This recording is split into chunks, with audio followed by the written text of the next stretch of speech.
Seorang lelaki yang pernah melakukan hal yang paling menyakitkan dan menyedihkan bagi Nabi Muhammad SAW. Namun bagaikan hujan yang turun di siang hari, tak disangka dirinya justru berbalik menjadi bagian dari umat Islam, guys. Namanya adalah Wahsy bin Harb. Di masa lalu ia hanyalah seorang budak. Ketika dirinya ikut perang, dia berangkat menuju medan perang itu bukan karena membenci Islam ataupun ada dendam, dan bukan pula karena ada masalah keyakinan kepada ajaran Nabi Muhammad SAW.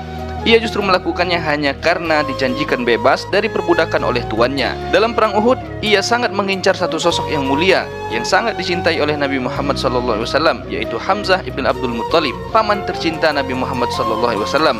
Lalu dengan tombaknya, Wahsy berhasil membunuh paman Nabi Muhammad tersebut. Dan sejak saat itu sejarah pun berubah. Ia memang mendapatkan kebebasan, namun hatinya tidak pernah benar-benar bebas dan merdeka. Rasa bersalah pun terus menghantui dirinya dan di setiap harinya. Bayangan peristiwa itu tak pernah hilang dari ingatannya hingga bertahun-tahun pun berlalu. Saat itu Islam mulai menyebar ke seluruh penjuru dunia, sampai akhirnya setelah kaum muslimin berhasil menaklukkan kota Makkah, banyak orang berbondong-bondong untuk masuk ke agama Islam. Termasuklah salah satu di antara mereka adalah Wahsy bin Harb. Dan pada saat itu ia diajak untuk masuk Islam. Meskipun dengan rasa takut yang luar biasa, ia memberanikan diri untuk datang menghadap kepada Nabi Muhammad SAW. Ia tahu bahwa kesalahan dan dosa yang pernah ia lakukan bukanlah kesalahan yang kecil.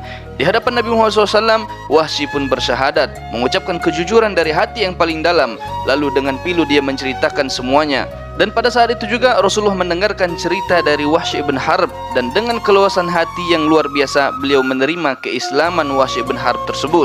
Namun setelah itu Rasulullah memberikan pesan terakhir kepada Wahsy bin Harb dengan lembut dan tatapan penuh makna. Rasulullah SAW mengatakan di hadapan Wahsy bin Harb, Rasulullah berpesan kepada Wahsy bin Harb agar dirinya tidak menampakkan wajahnya di hadapan Nabi Muhammad SAW, bukan karena kebencian, bukan karena dendam, namun karena luka itu masih terasa di dalam hati Nabi Muhammad SAW.